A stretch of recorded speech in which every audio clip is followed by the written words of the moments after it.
स्वागत है। आज हम एक खास दस्तावेज के पन्नों में उतर रहे हैं, ताओ ते चिंग का रहस्य। जी। ये स्रोत ना प्राचीन चीनी ज्ञान को आज की भागदौड़ भरी जिंदगी के लिए समझने की कोशिश करता है। बिल्कुल। कभी ऐसा लगता है कि पूरी जान लगाकर भी गाड़ी कहीं फंसी हुई है। हाँ, अक्सर होता है ऐसा। जिम्मेदारियां निभाते हुए भी मन में वो शांति नहीं, या वो मुकाम हासिल नहीं हो रहा जिसकी उम्मीद थी, जैसे कोई अनदेखी दीवार हो। सही कहा। तो ये दस्तावेज इसी एहसास को पकड़ता है और एक अलग राह सुझाता है, जहां कम जोर लगाने पर ज्यादा मिले, तनाव की जगह सुकून हो। देखते हैं इसमें क्या है। हाँ, ये जो स्रोत है ये असल में लाओ ताओजू के ताओ ते चिंग पर ही आधारित है, पर ये उसे आज के संदर्भ में, मतलब आज की लाइफ में कैसे उतारें, इसकी कोशिश करता है। अच्छा। इसका मुख्य जोर है जीवन के कुदरती बहाव, उसके नेचुरल फ्लो से तालमेल बिठाना। Natural flow. और इसके लिए ये पानी के रूपक का, मतलब पानी की मिसाल का बहुत खूबसूरती से इस्तेमाल करता है। पानी। हाँ, पानी जो नरम होकर भी चट्टान काट देता है, जो बिना जोर लगाए बहता है। अच्छा। तो आज हमारा मकसद है इस स्रोत से वो खास नुक्ते निकालना जो हमें पानी की तरह जीना सिखा सके। बिल्कुल। अडेप्टेबल, रिजिलियंट और शांत। लगता है ये आज के दौर के लिए काफी जरूरी सबक हो सकता है। बहुत जरूरी। शुरुआत में ही स्रोत ये कहता है कि हमारी जो आधुनिक सोच है वो हमें लड़ने, काबू करने, हाँ, मतलब हर चीज को एक खांचे में फिट करने की कोशिश। बिल्कुल। हाँ। और हर चीज को नाम और तर्क के दायरे में बांधने पर मजबूर करती है। जी। पर ताओ ते चिंग की पहली पंक्ति ही, जैसे ये स्रोत याद दिलाता है, इस सोच को चुनौती देती है।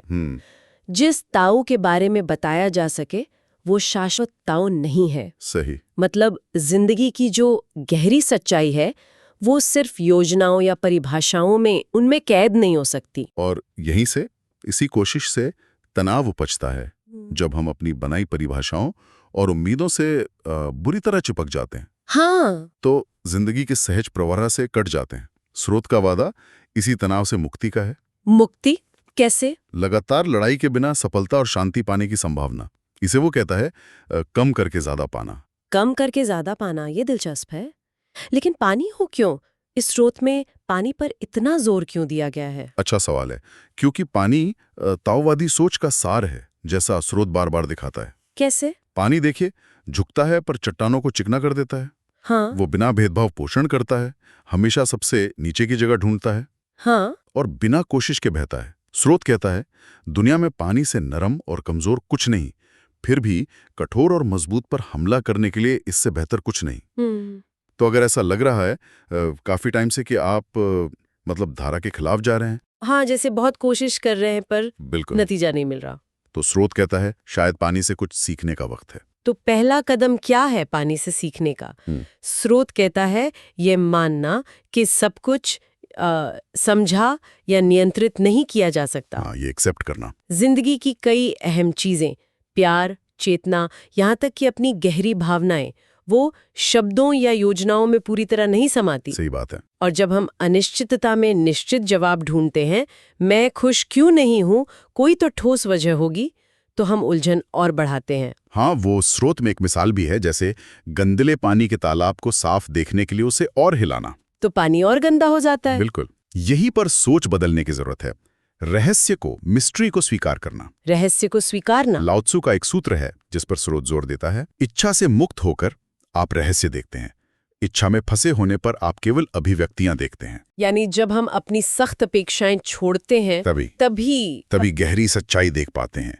ये हार मानना नहीं है, ये है क्लैरिटी पाना, स्पष्टता पाना। अच्छा। स्रोत इसे वूशिन या खाली मन का अभ्यास कहता है। खाली मन? हाँ, यानी अपने अंतर्ज्ञान, अपनी गट फीलिंग के प्रति ज्यादा खुला होना, उसे सुनना। पानी तो रहस्य के साथ बिल्कुल सहज है। नदी को ये जानने की जरूरत नहीं कि समुद्र कैसा दिखता है, वो बस बहती है। बिल्कुल सही। ये वूशन वाली बात दिलचस्प है, मतलब दिमाग को खाली करना ताकि सही रास्ता खुद ब खुद दिखे। हाँ, एक तरह से दिमाग को शोर से खाली करना ताकि अंदर की आवाज सुनाई दे। ये विचारों को दबाना नहीं है, बल्कि उनसे चिपकना छोड़ देना है। चलिए, ये तो हुई मन की बात, लेकिन कर्म का क्या, एक्शन का? यहाँ स्रोत वू वेई का जिक्र करता है। जी, वू वेई। जिसका मतलब है बिना किए करना या सहज कर्म। ये सुनने में थोड़ा अजीब लगता है, कहीं ये आलस का बहाना तो नहीं? अच्छा सवाल है, क्योंकि वू वेई का अक्सर गलत मतलब निकाला जाता है। हाँ। स्रोत साफ करता है कि ये आलस्य बिल्कुल नहीं है, ये है जीवन की धारा के साथ तालमेल बैठाकर काम करना, जोर जबरदस्ती से नहीं। अच्छा। स्रोत में एक कुशल सर्फर का उदाहरण है। वो लहरों से लड़ता नहीं, बल्कि उनकी ताकत का इस्तेमाल करके आगे बढ़ता है। हाँ, ये उस सोच के एकदम उलट है कि कामयाबी सिर्फ हाड़-तोड़ मेहनत और संघर्ष से मिलती है। वो नो पेन नो गेन वाला फंडा। बिल्कुल। यहाँ जोर लगाने की जगह प्रवाह पर, फ्लो पर ध्यान है। सही। पानी को देखें, वो हमेशा सबसे कम रुकावट वाला रास्ता चुनता है। हाँ, ये तो है। वो समय के साथ तालमेल बिठाता है, कभी तेज बहता है, कभी शांत। वो लचीला है, किसी भी बर्तन का आकार ले लेता है। वो गुरुत्वाकर्षण जैसी प्राकृतिक शक्तियों पर भरोसा करता है। स्रोत के अनुसार वू वेई का मतलब है इन सिद्धांतों को अपने कामों में उतारना। जैसे ये पूछना, क्या कोई आसान रास्ता है? क्या ये काम करने का सही समय है?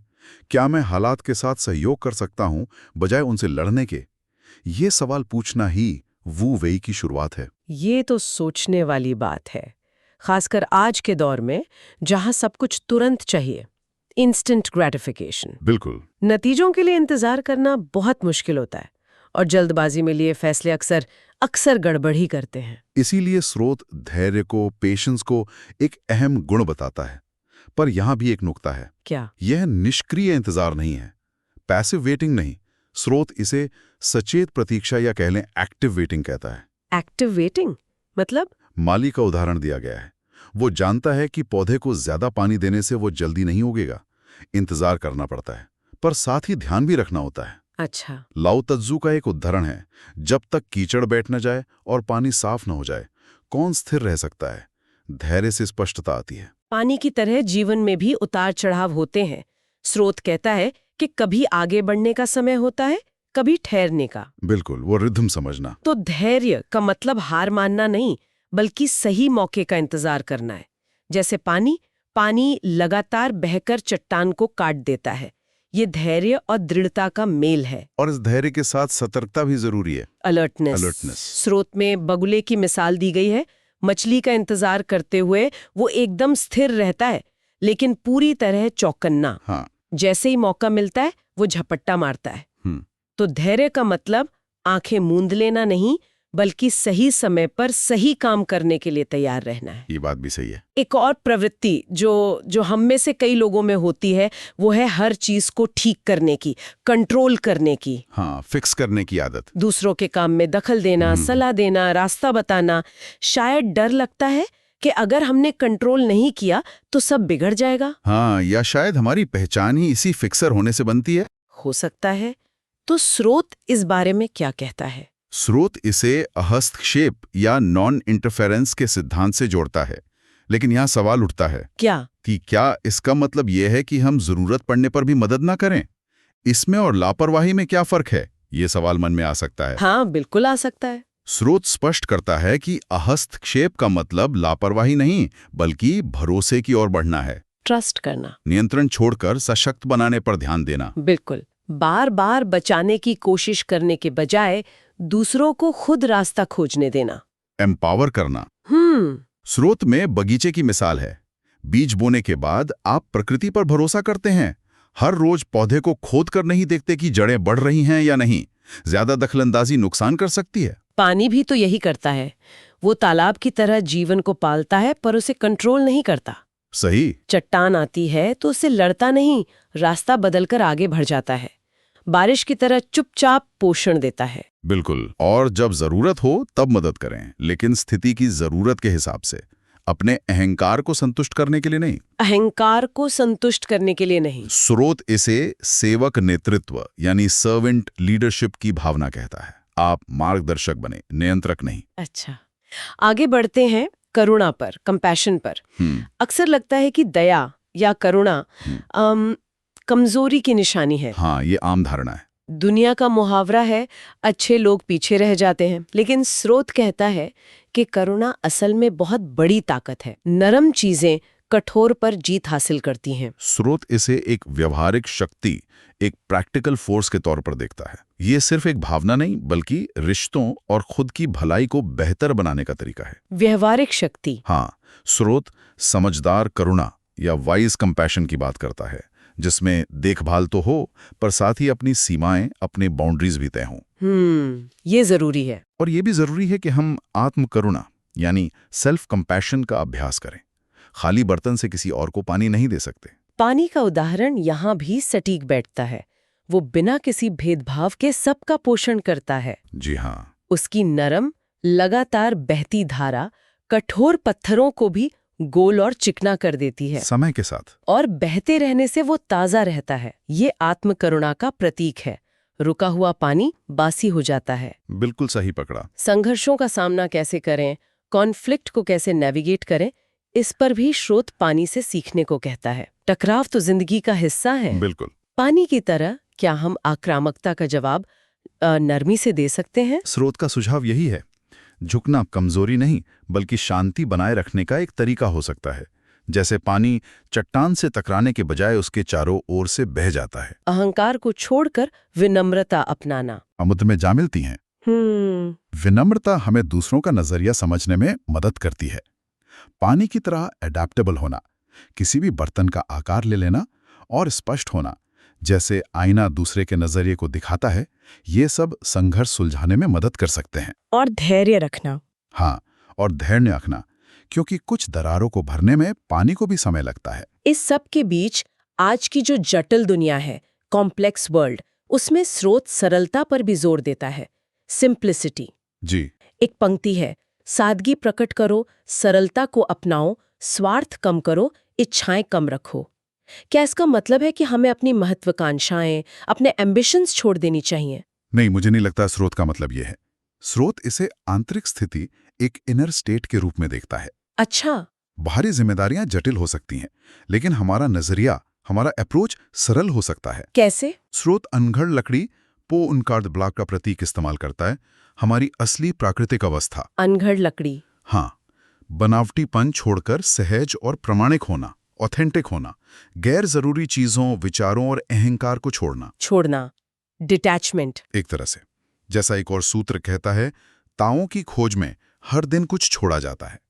ये जोड़ने की नहीं, घटाने की प्रक्रिया है। और संतुष्टि का अभ्यास करना, कंटेंटमेंट, ये जानना कि कब बस कहना है। हाँ। स्रोत की एक शक्तिशाली पंक्ति है, जो जानता है कि पर्याप्त ही पर्याप्त है, उसके पास हमेशा पर्याप्त रहेगा। बिल्कुल। जब हमारे काम, सोच और भावनाएं एक सीध में होती हैं, अलाइन होती हैं, तब अंदरूनी शांति मिलती है। ये दुनिया से भागना नहीं, बिल्कुल नहीं। ये अंदर से सरल होना है, वर्तमान पल में रहना, जरूरी चीजों पर ध्यान देना और फालतू की जो मानसिक उठापटक है उसे कम करना। जैसे पानी बिना जोर लगाए बहता है, वैसे ही जीवन जीने की कोशिश करना। ये सारे विचार सुनने में तो बहुत गहरे और आकर्षक हैं, लेकिन इन्हें रोजमर्रा की जिंदगी में उतारें कैसे? क्या स्रोत कुछ व्यवहारिक तरीके, कुछ प्रैक्टिकल टिप्स भी सुझाता है? हाँ, अच्छी बात यह है कि स्रोत सिर्फ सिद्धांत नहीं देता, वो कुछ अभ्यास या कह लें प्रयोग भी सुझाता है, जिन्हें आजमाया जा सकता है। जैसे कि? जैसे एक दिन के लिए वू वे प्रयोग करना, मतलब घटनाओं पर रिएक्ट करने की कोशिश करना बजाय उन्हें अपनी मर्जी से मोड़ने के, देखना कि क्या होता है। अच्छा। या किसी चुनौती का यिन यांग विश्लेषण करना, उसके पॉजिटिव और नेगेटिव दोनों पहलुओं को देखना ताकि पूरी तस्वीर दिखे।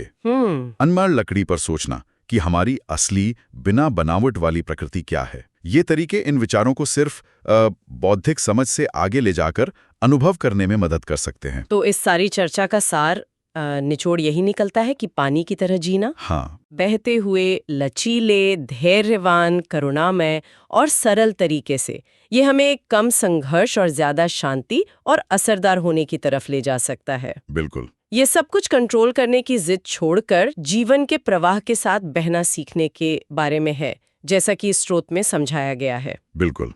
ये ताओवादी सिद्धांतों पर आधारित एक ढांचा है, जिसे इस स्रोत में आज के जीवन की चुनौतियों का सामना करने के लिए पेश किया है। ये सिर्फ जानकारी नहीं, बल्कि जिंदगी को एक अलग नजरिए से देखने और जीने का न्योता है।